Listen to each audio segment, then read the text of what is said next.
KBS 1라디오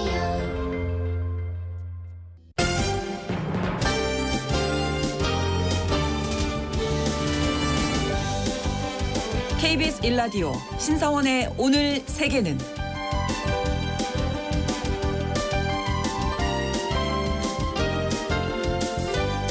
안녕하십니까. 아나운서 신성원입니다.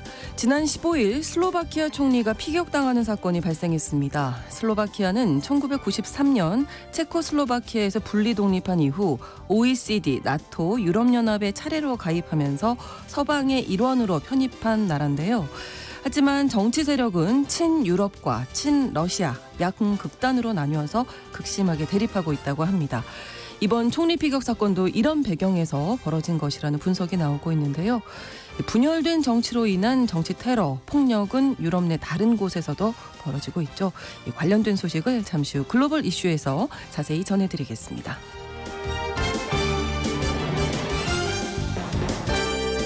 오늘 주목할 국제사회 뉴스 헤드라인 뉴스와 키워드로 정리해드립니다. 그리고 통신원 취재수첩에서는 말레이시아의 교육 문제에 대해서 알아볼 텐데요.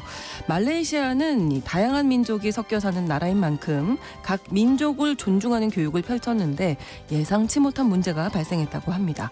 그리고 영어로 수업을 진행하는 이중언어 교육을 두고도 논란이 벌어지고 있다고 하는데요. 말레이시아 통신원 연결해서 알아보겠습니다. 5월 20일 월요일 KBS 1라디오 신성원의 오늘 세계는 시작합니다.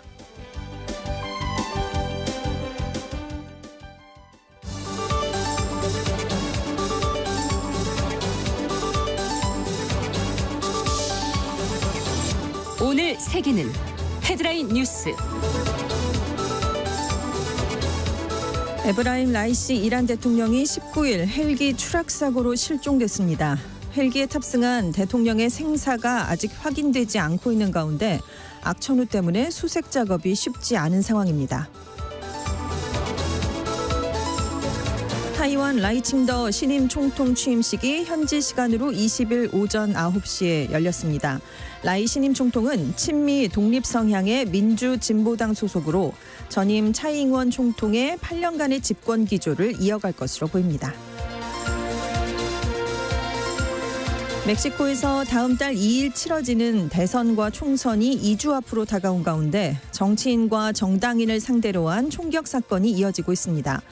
나흘 새 여야 정치인과 정당원들이 16명이나 숨졌는데요. 멕시코에선 선거 전후 후보와 정치인을 상대로 한 범죄가 끊이지 않고 있습니다. 특히 카르텔 간 주도권 다툼을 벌이는 지역인 치아파스는 게레로, 미초아칸과 함께 선거 폭력과 관련된 살인 사건이 자주 발생하는 곳인데요. 경찰은 대부분의 사건에 갱단이 연루된 것으로 보고 있습니다. 슬로바키아 당국이 피초 총리 총격 사건과 관련해서 이미 체포된 범인 외에 공모자가 있을 가능성을 수사하고 있습니다.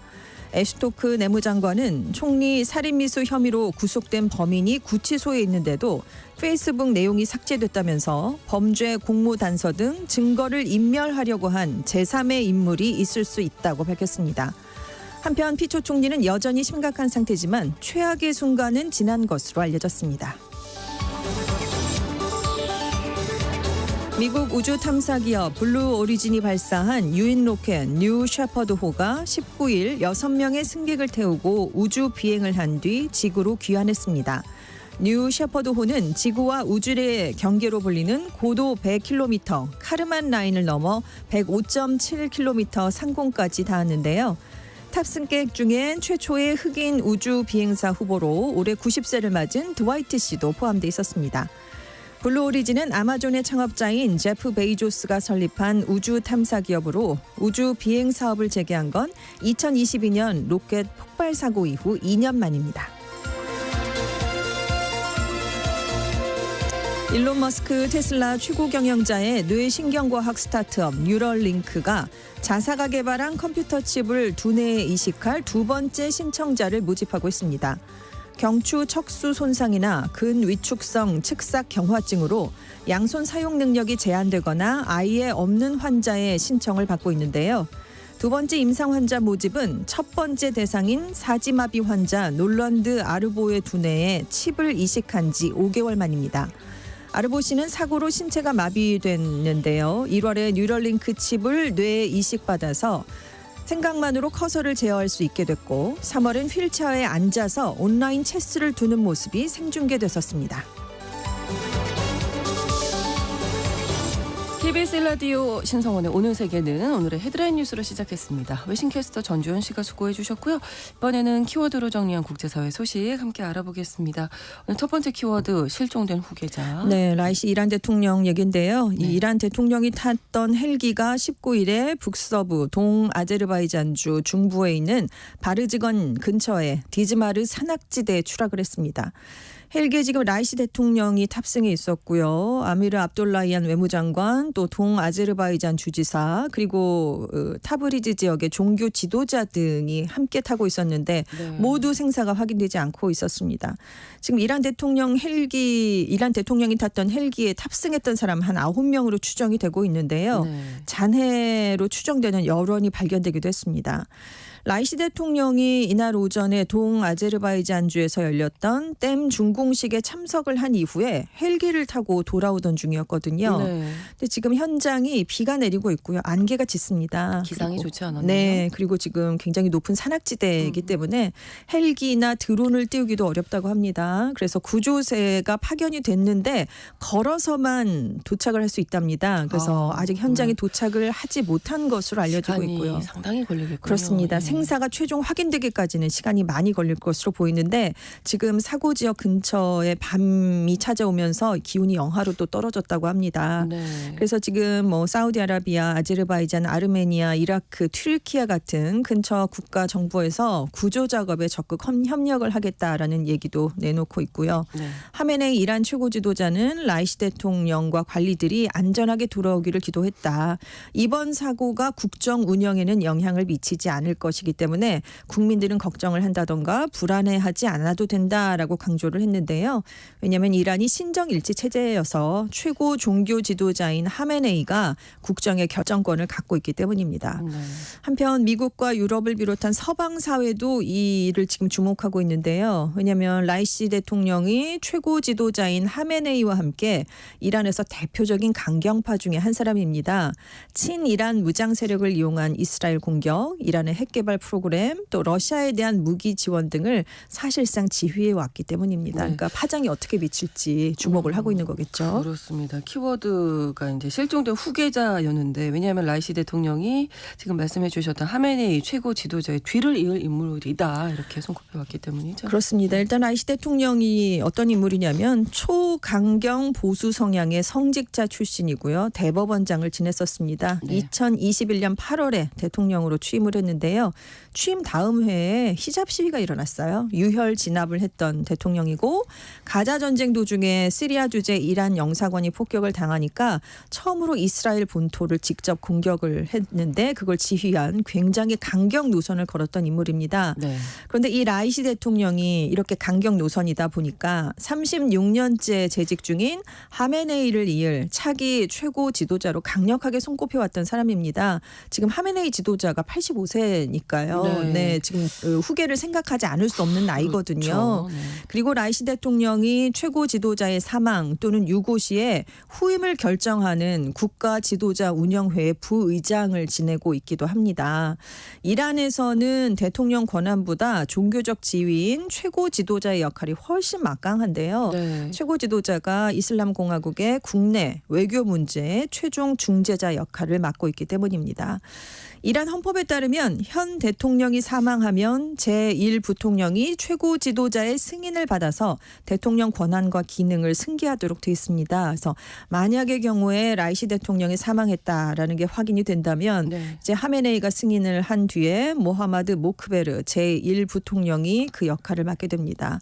그리고 이란 헌법에 따르면 부통령, 국회의장, 사법부 수장 같은 정부의 3부 수장이 부통령이 대통령 권한대행 역할을 맡은 후 50일 이내에 새로운 지도자를 선출하기 위한 선거를 준비해야 합니다. 네, 아무튼 수색 작업은 지금 조금 시간이 좀 걸릴 그렇습니다. 것으로 보입니다. 자, 두 번째 키워드 녹지 않는 얼음이라고. 이 얼음이 정하셨네요. 녹기가 굉장히 어려운데요. 중국과 대만 간에 양안 간에 얼어붙은 이 얼음입니다. 아, 네. 네, 친미 독립 성향인 라이칭더 민진당 타이완 총통이 오늘 취임을 했습니다. 한 1시간 정도 전에 취임을 했는데요. 네. 이제 4년간의 임기를 공식적으로 시작을 하게 됐습니다. 전임 차이잉원 정부 8년에 이어서 이제 민진당이 12년간 집권을 이어가게 됐는데 이 당이 친미 독립 성향이니까요. 네. 계속해서 양안 관계가 가까워지긴 어렵다는 거죠. 그렇겠네요. 일단 라이 총통이 양안 간 현상 유지 또 타이완이 세계 경제와 지정학에서 꼭 필요한 역할을 맡도록 하겠다라고 강조할 것으로 알려지는데요. 당장은 독립을 추구하진 않겠지만 그렇다고 해도 얼어붙은 양안 관계가 쉽사리 높겠느냐라는 얘기가 그래서 나오고 있는 겁니다. 중국은 또 이 타이완 제1야당인 국민당과 예전에 9.2 공식이라는 거에 1992년에 합의를 했어요. 네. 하나의 중국 원칙을 인정하되 그 표현은 각자의 편의대로 한다라는 건데요. 이걸 라이 총통도 수용해라. 민진당도 받아들여라라는 게 중국의 입장이지만 네. 라이 총통은 이미 여러 번 안 한다라고 그런 뜻을 밝혀왔었습니다. 그래서 전문가들은 라이 당선인이 취임하면 중국의 지도자들이 사소하고 상징적인 타이완의 행위에도 매우 민감하게 반응하고 또 공격적인 대응을 촉발할 가능성이 높다 이렇게 보고 있는데요. 네. 당장 중국이 압박 수위를 높였습니다. 어제 조치가 나왔는데요. 네. 대만을 포함해서 미국과 유럽연합, 일본산 폴리포름 알데히드 혼성 중합체라는 것에 대해 반덤핑 조사에 들어가겠다라고 발표를 했는데요. 이게 자동차 부품, 전자전기 제품, 뭐 공업기계, 운동기구, 의료기구 굉장히 다양한 분야에 쓰이는 물질입니다. 네. 그리고 국내 정치적으로도 시작부터 어렵습니다. 지금 당선될 때부터 96년 당선된 총통 중에 천수이벤을 제외하고 처음으로 득표율 50%를 넘지 못했고요. 국회 과반이 아닙니다. 네. 여소야대로 출발을 하니까 쉽지 부담이 않겠네요. 쉽고요. 네. 네. 지금 타이완을 외교적으로 독립국가로 인정하는 국가가 전 세계에서 12개밖에 안 남았습니다. 다 개발도상 국가들이고요. 주요 국가는 없고요. 근데 중국이 압박을 가하면서 갈수록 단교하는 국가가 늘고 있기 때문에 네. 집권 기간 동안 이 국가들을 얼마나 지켜내느냐 이것도 숙제 중에 하나로 떠오르게 됐습니다. 네. 이 얼음만큼은 정말 네, 높- 쉽지 않을 것 같죠. 녹는 게 어려울 것 같습니다. 다음 키워드 문의 건너편에는 모든 시간이 있었다. 네, 이 예. 말이요 애니메이션 영화죠. 스즈메의 문단 속의 네. 홍보 문구였습니다. 일본에서만 누적 관객 1,115만 명을 돌파하면서 인기를 끌었는데요. 네. 이게 개봉된 지 1년 반이 지난 최근에 일본 SNS에서 다시 한번 화제가 되고 있습니다. 왜냐하면 SNS와 젊은 층을 중심으로 이른바 스즈메의 예언이라는 게 확산되고 있기 때문인데요. 네. 이 애니메이션 내용이 규슈의 미야자키현에 사는 여고생 스즈메가 우연하게 도쿄 청년 소타랑 만나서 대지진을 막기 위한 모험을 떠나는 내용입니다. 그래서 네. 재난이 일어나는 문을 닫으러 다니잖아요. 그렇죠. 네, 그런데 지난달 8일과 17일에 미야자키현 니치난시, 에히메현 오즈시에서 진도 5 야계 지진이 발생했습니다. 이게 공포감을 느끼고 물건을 붙잡아야 하는 수준이긴 하지만 피해가 그렇게 큰 수준은 아니었어요. 네, 네. 하지만 이 에히메현 지진까지 일어나니까 애니메이션 속에서 지진이 발생한 순서와 지역이 정확하게 맞아 떨어진 현상이 나타난 오. 겁니다.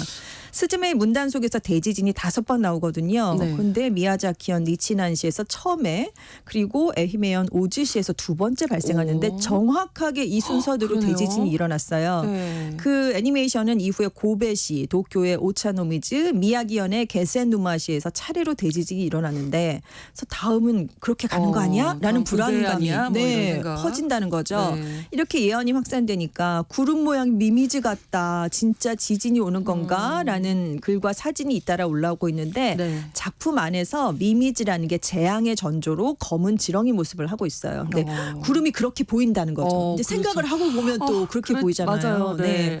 근데 이제 너무 민감한 거 아닌가. 그렇지만 일본인 입장에서는 이럴 수 있다라는 건데요. 네. 왜냐하면 지진의 공포가 남다르기 때문인데 일본에서는 워낙 지진 피해가 많다 보니까 정신질환을 나타내는 용어 중에 지진 공포증, 지진 불안증이라는 있다라는 말이 있습니다.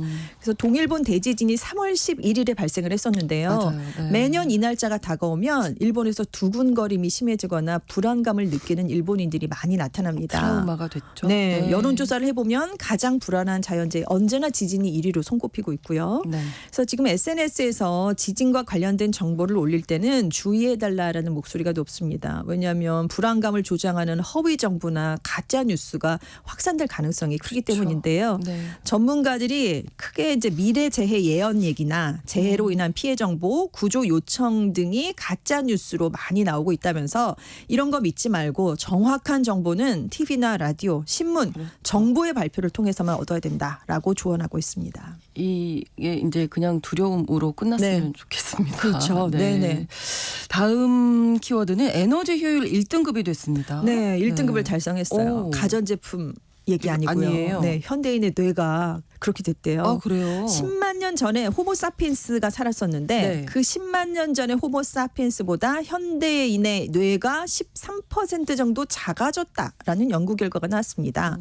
600만 년간 인간의 뇌가 거의 4배 커졌었는데 최근에는 오히려 그 크기가 줄어들고 있다는 거죠. 그런데 그렇게 뇌가 4배 커지면서 큰 뇌가 인간과 다른 동물을 차별화하는 요소였습니다. 뇌가 크니까 예술품도 만들 수 있었고 네. 발명이나 개발 같은 과학적 성과를 낼 수 있었다라는 평가였는데요. 네. 그런데 미국 뉴욕 자연사박물관의 인류학자인 이안 테터솔이 고대 인류의 뇌 용적을 시간의 흐름에 따라 한번 추적을 했더니 네. 우리가 이제는 호모사피엔스보다 평균 12.7% 뇌가 작아졌더라. 작아졌다. 이걸 발견할 수 있었다는 거죠. 네. 그런데 이 시기가 좀 의미가 있는 게 인류가 주변 환경을 이해하기 시작한 시기와 일치를 했다는 거예요. 그러니까 인간이 의미가 있는 기하학적 이미지로 상징적인 인공물과 조각품을 제작하기 시작한 시부터 네. 뇌가 줄어들었다는 거죠. 그러니까 발명 같은 사고방식이 변하니까 뇌의 역할이 달라졌다는 건데 예전에는 추상적인 방식으로 뇌를 썼답니다. 그렇게 생존을 했는데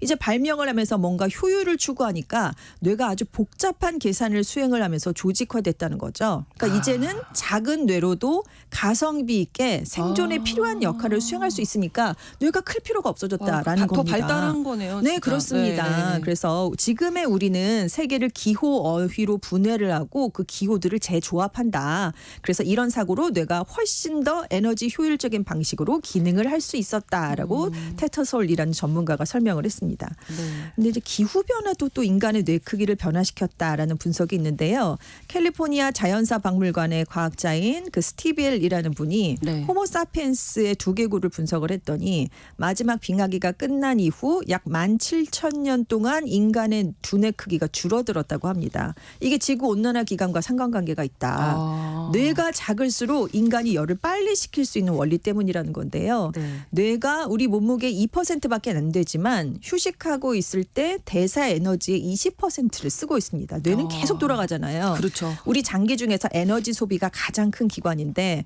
그렇기 때문에 뇌가 에너지와 열을 많이 소비하는 기관이라 기후에도 적응을 해야 된다는 거죠. 그래서 앞으로 지구 온난화 계속 이어지면 네. 인류의 뇌는 더 작아질 수 있다고 합니다. 그러니까 이게 뇌의 크기지 머리의 크기는 아닌 거죠. 아닙니다. 머리가 작으면 더 좋은데 네, 그런 생각을 저는 들으면서 좀 했네요. 다음 키워드가 회사가 집처럼 느껴져요. 오. 라고 하셨던 분이 네. 이러다가 큰일 납니다라는 경고를 받으셨는데요. 네. 그 직장에서 거의 2리터의 물을 가져오는데요. 월급에서 공제된다고 들었어요. 이걸 꼭 내야 합니까? 라고 어떤 직장인이 사연을 네. 파이낸셜 필드라는 매체에 보냈습니다.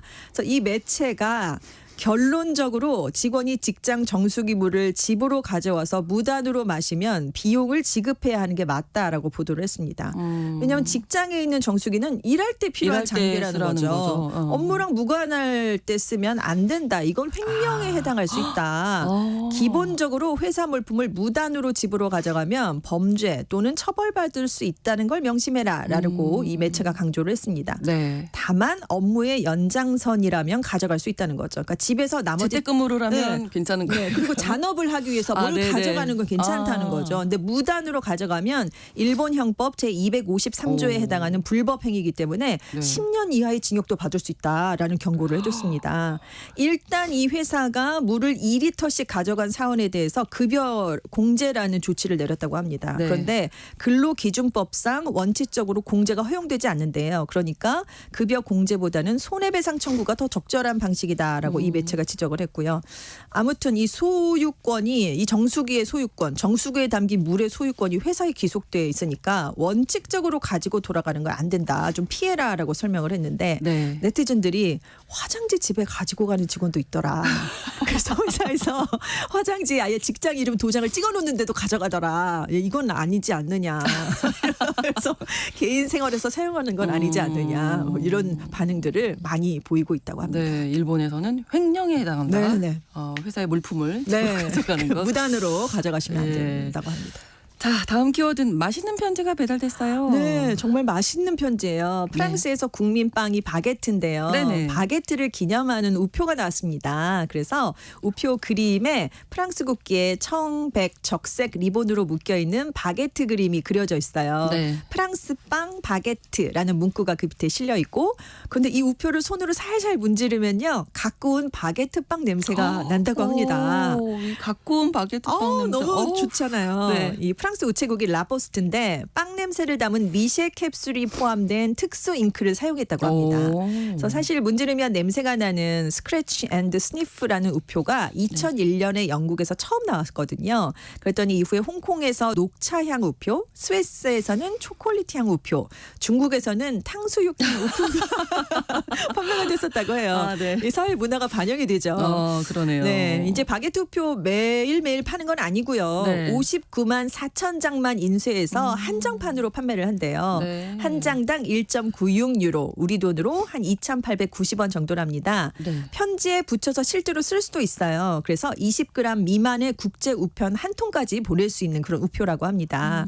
근데 왜 이런 바게트빵 우표를 만들었느냐? 라포스트 측은 제빵과 제과 요리사의 수호성인인 성 오노레 축일이 5월 16일인데 이 축일을 기념해서 한번 만들었다. 네. 프랑스 미식 문화의 상징인 바게트를 기리는 의미다라고 설명을 했는데요. 그럴만하네요. 네, 프랑스에서 그럴만한 게 바게트 의미가 좀 큰 게요. 2019년 기준으로 하루에 1,600만 개, 연간 60억 개의 바게트가 프랑스 안에서만 생산되고 소비가 됐답니다. 우리나라로 말하면 뭐 쌀밥이죠. 네, 쌀밥이죠. 네네. 그래서 바게트의 제조 기법과 문화가 2022년에 유네스코 인류 무형 문화 유산에도 등재가 됐어요. 그러니까 네. 밥이나 김치 같은 그런 의미인데 그러네요. 사실 바게트가 굉장히 단순한 재료로 만들어요. 그렇지만 제대로 된 맛과 형태를 내기가 쉽지 않거든요. 그렇죠. 그래서 매년 최고의 바게트 장인을 프랑스에서 뽑습니다. 그래서 1등이 되면 네. 프랑스 대통령 관저인 엘리제궁에 1년간 빵을 납품할 수가 있대요. 와, 이거는 이렇게 되면 빵 맛집이라는 게 알려지는 거잖아요. 그렇죠. 그래서 굉장히 경쟁이 치열하다고 합니다. 요즘에 전국이 아니라 뭐 세계적으로도 그렇죠. 유명해질 수 있으니까요. 네네. 네.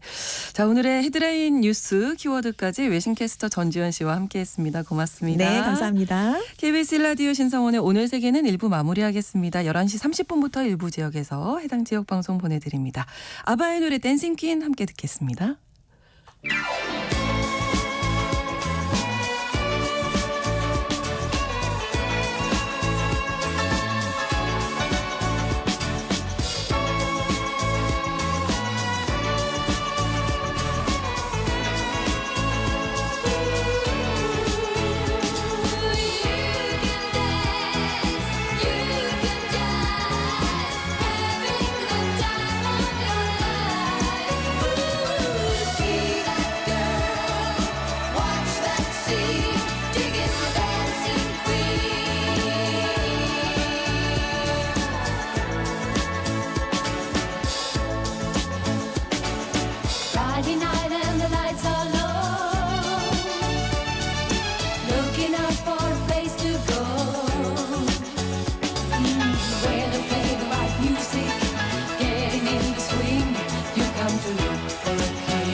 지금 시각은 11시 30분입니다.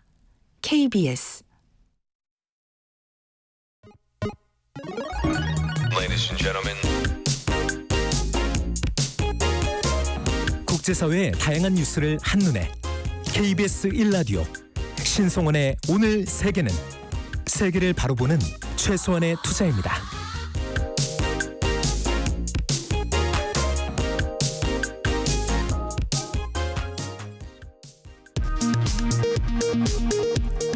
이 시각 라디오 정보센터 뉴스입니다.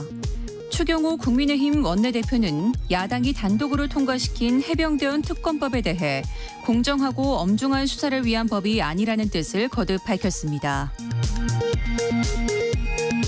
더불어민주당 이재명 대표는 윤석열 대통령이 초선 당선인들과 만나 대통령 제2요구권 거부권을 협상 카드로 활용하라고 주문한 것과 관련해 야당과 전면전을 부추긴 것과 다를 바 없다고 비판했습니다. 윤석열 대통령의 폴란드 순방 관련 허위 사실을 유포한 혐의로 고발된 유튜버가 검찰에 넘겨졌습니다. 검찰이 김건희 여사 고가 가방 수수 의혹과 관련해 윤석열 대통령 부부를 고발한 인터넷 매체 서울의 소리 백은종 대표를 오늘 오후 고발인 신분으로 불러 조사합니다. 해병대원 순직 사건 외압 의혹을 수사하고 있는 고위공직자범죄수사처가 김계환 해병대 사령관과 박정훈 전 해병대 수사단장을 동시에 불러 조사할 계획인 것으로 알려졌습니다. 음주운전과 뺑소니 의혹을 받던 가수 김호중 씨가 사건 발생 열흘 만에 크게 후회하고 반성하고 있다며 음주운전 사실을 인정했습니다. 광주 5.18 민주화운동 피해자들에게 국가보상금 외에 가혹행위에 대한 정신적 손해배상, 위자료도 지급해야 한다는 법원 판결이 재차 나왔습니다. 지금까지 라디오 정보센터 뉴스 정한나였습니다.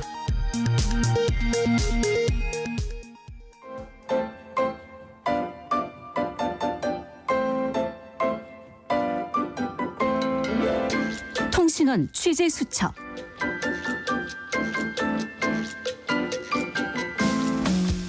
통신원 취재 수첩, 오늘은 말레이시아 쿠알라룸푸르 노현지 통신원이 준비하고 계십니다. 연결해 보겠습니다. 안녕하세요.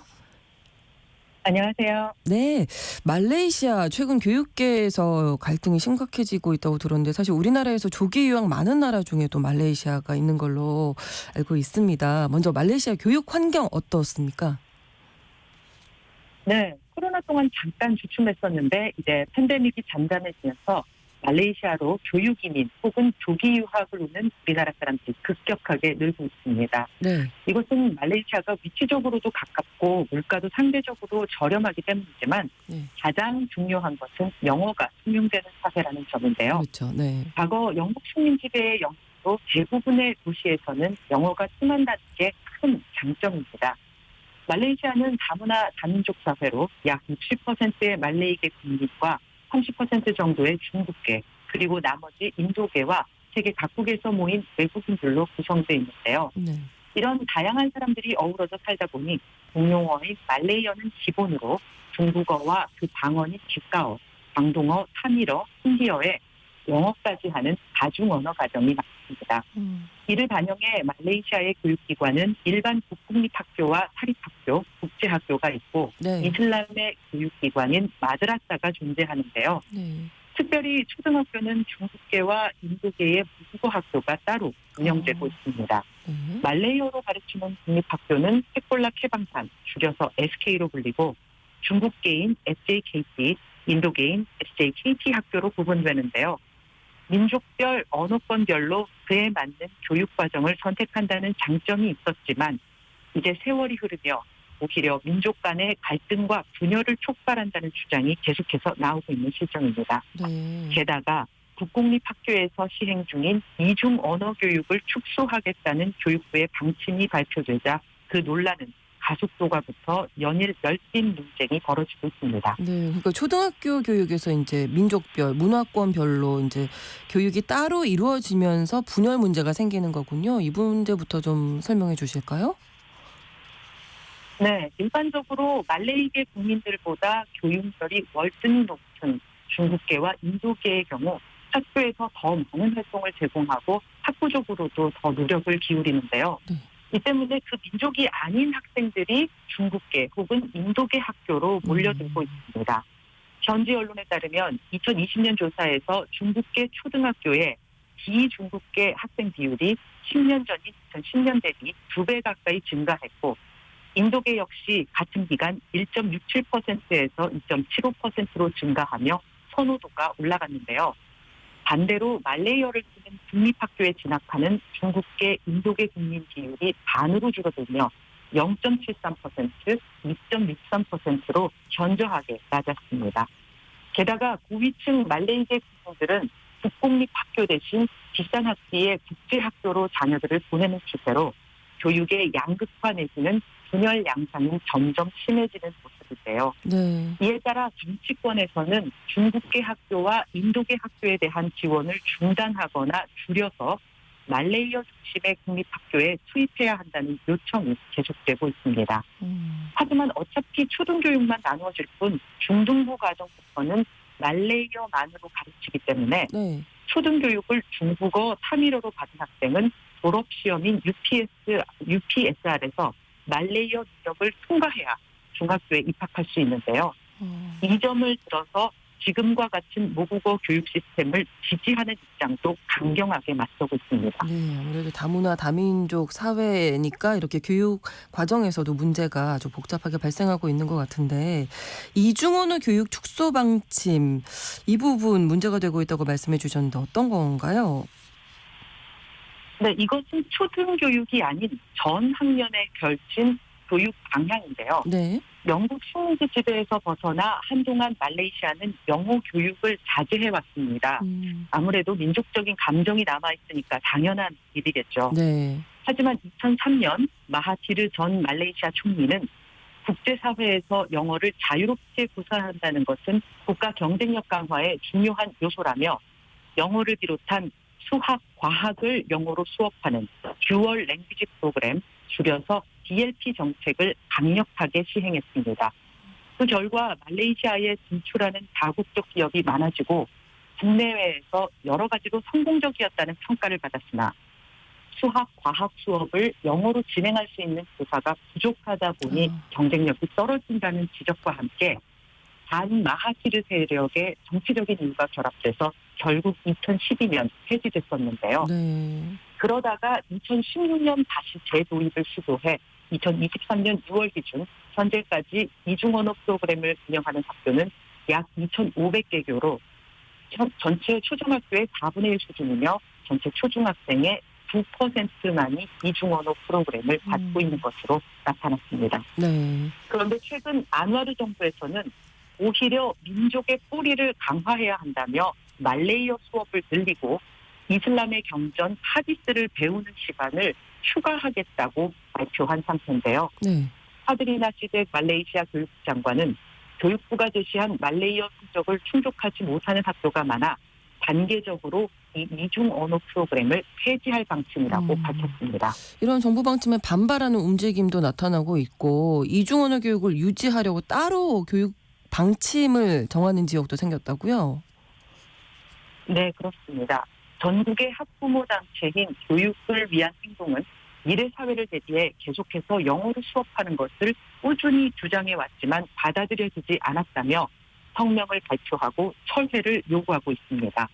또한 각 지역 학부모 단체들과 연계해 각 주의 교육부 건물 앞에서 침묵 시위를 벌이고 있기도 한데요. 아직까지 교육부의 뚜렷한 입장 소명은 없는 상태입니다. 네. 그러자 본토 말레이 반도와 떨어진 보르네오 섬에 위치한 사라왁주에서는 독자적으로 영어 교육 강화를 결정하고 연방 교육부의 승인을 받았다고 발표했습니다.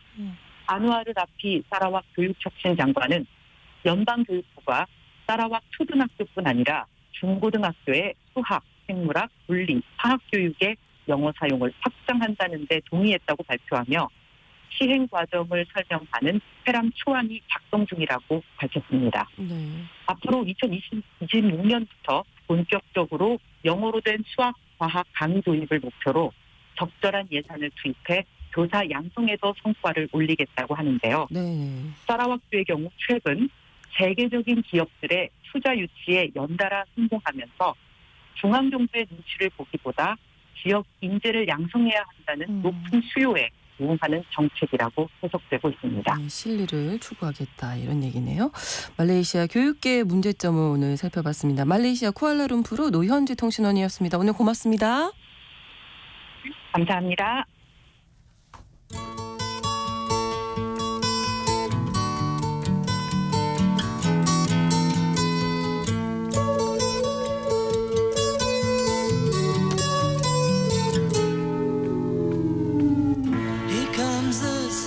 지난주 슬로바키아에서 총리가 피격당하는 사건이 발생해서 국제적으로 큰 파장을 일으키고 있습니다. 이 사건은 비단 슬로바키아뿐만 아니라 유럽에서 갈수록 심각해지고 있는 분열과 갈등의 양상을 드러낸 것이다. 이런 분석도 나오고 있는데요.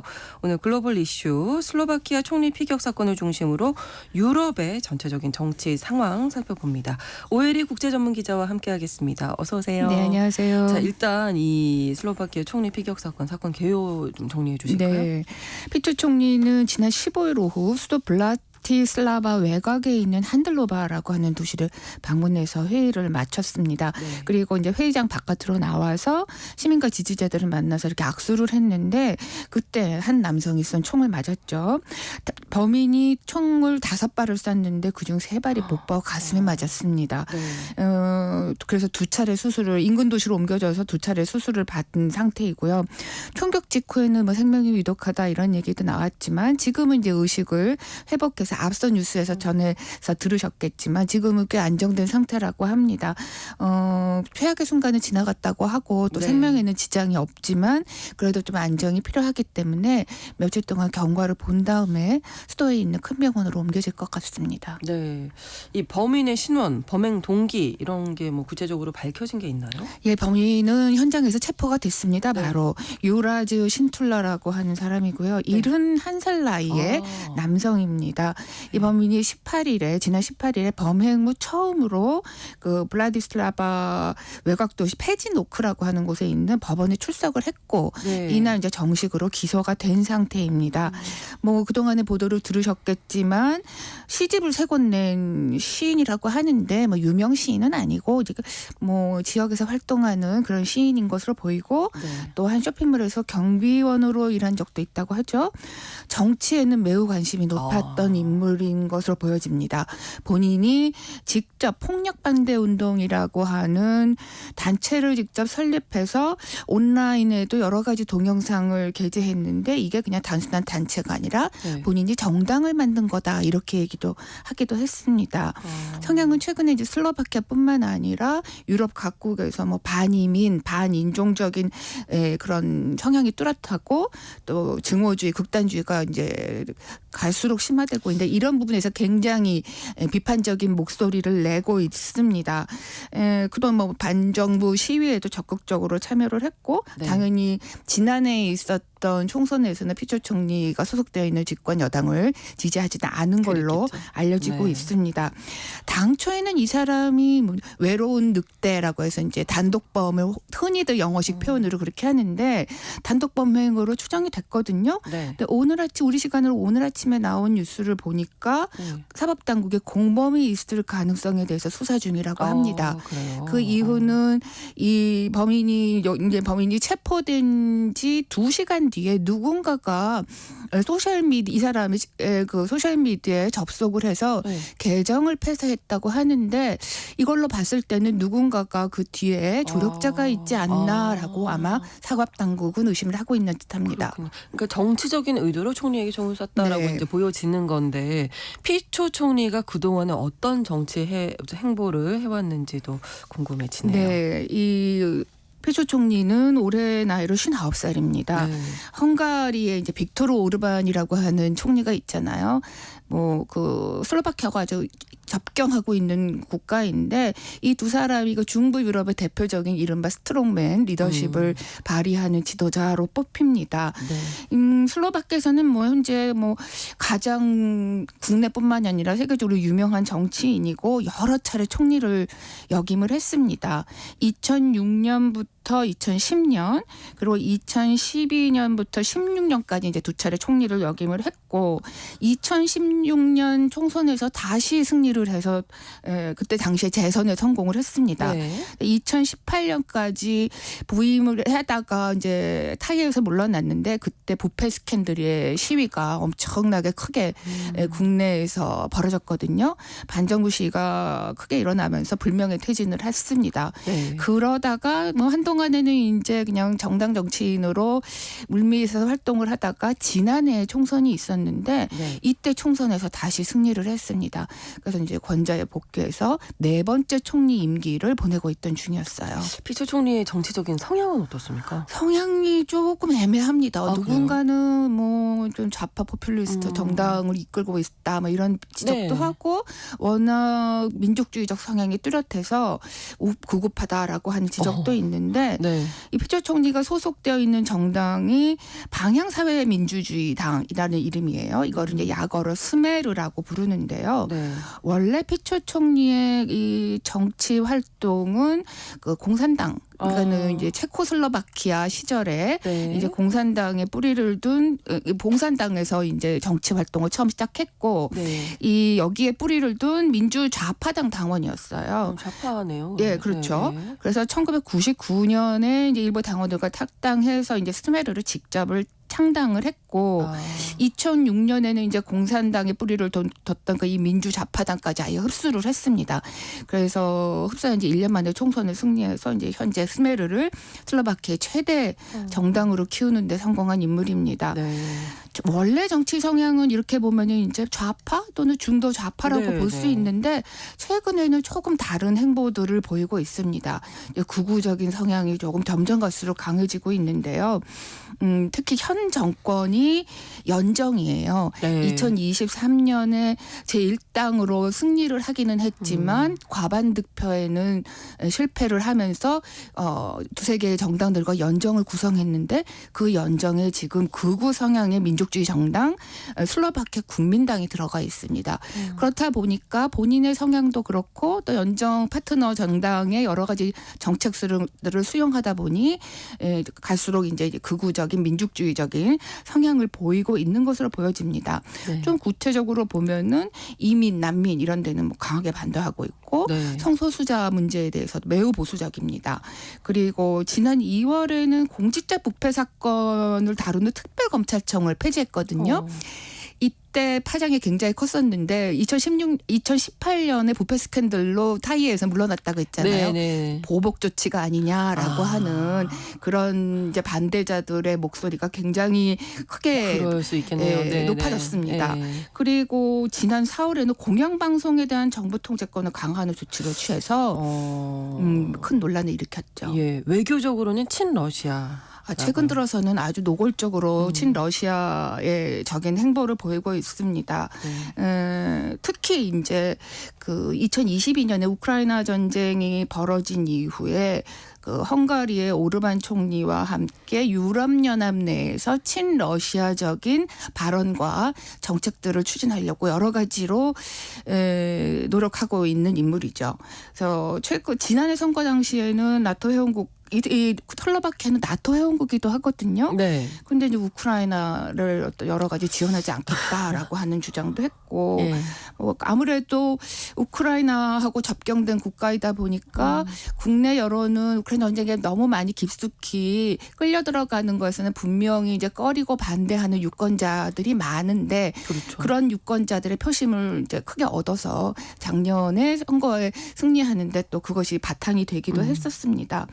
그렇지만 이제 지난 1월에는 뭐 우크라이나가 이 유럽연합에 가입하는 것에 대해서는 뭐 지지한다는 입장을 취하기도 했고요. 네. 영국 일간 가디언이 이번에 이제 피격 사건이 일어난 다음에 피처 총리를 소개하는 이 글에서 뭐 이후에 우호적인 입장과 또 민족주의, 반서구주의 뭐 이런 것들 오락가락하는 정치인이다 이렇게 평가하기도 했고요. 네. AP통신은 좌파 포퓰리스트로 묘사되기는 하지만 오르반 총리와 같은 우파 정치인으로 또 비교되기도 한다 이렇게 평가를 하기도 했습니다. 아무튼 슬로바키아 내에서 아주 극단적인 대립이 좀 벌어지고 있는 것 같아요. 예, 맞아요. 2018년에 대규모 반정부 시위가 있었던 것처럼 최근에는 특히 공영 방송사에 대한 정부 통제권 강화 때문에 또 시위도 많이 일어났습니다.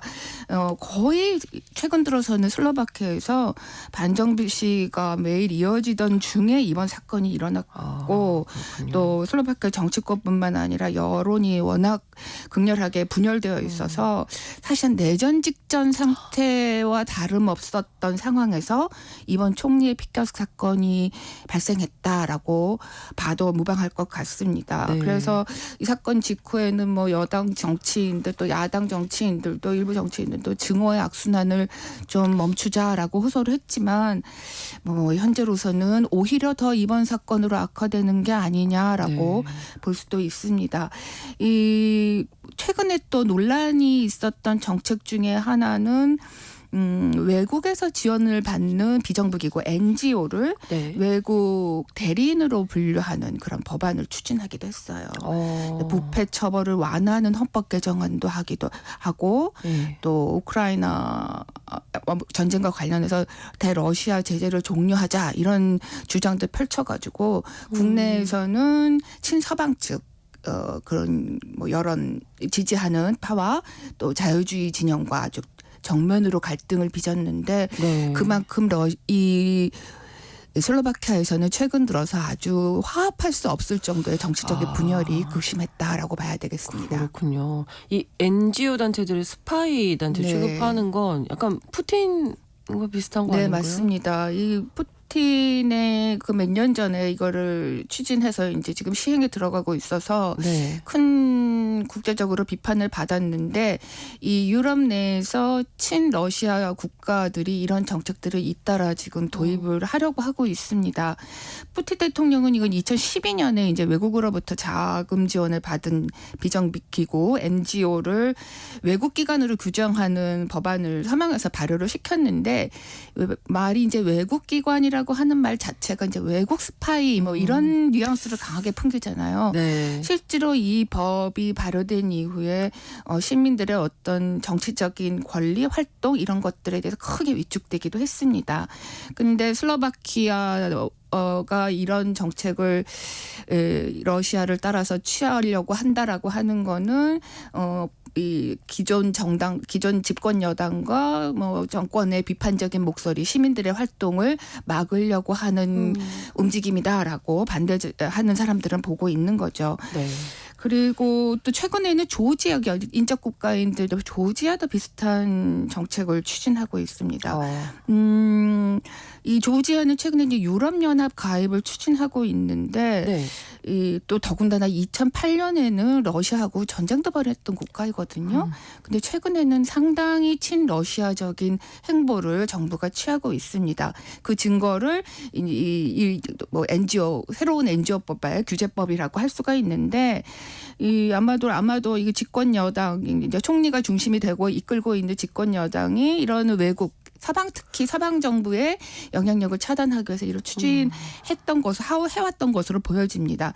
그런데 이제 이거는 이 총리가 실질적인 정부의 수반 역할을 하지만 그 위에 대통령이 있거든요. 대통령은 물론 이제 정치적인 실권은 없는 자리이기는 하지만 대통령은 무소속이에요. 그래서 이 대통령의 권한으로 이 NGO법이 최근에 의회에서 가결이 됐는데 거부하겠다라는 뜻을 보였고 19일 우리 시간으로 어제 이 법안에 대해서 거부권을 행사를 했습니다. 그래서 지금은 조지아 같은 경우에는 이게 이제 결국은 차단이 된 상태인데 총리가 이끌고 있는 이 조지아 집권 여당에서는 그래도 강행하겠다라고 해서 여기도 역시 극심한 정치적인 분열이 지금 벌어지고 있습니다. 슬로바키아, 조지아, 유럽 전체적으로도 이런 분열이 좀 심각해지고 있는 상황이라고 하는데 다음 달에 유럽의회 선거가 치러지잖아요. 네, 그렇습니다. 앞으로의 상황을 좀 전망해 주시면. 올해 유럽에서 벌어질 여러 가지 선거 중에서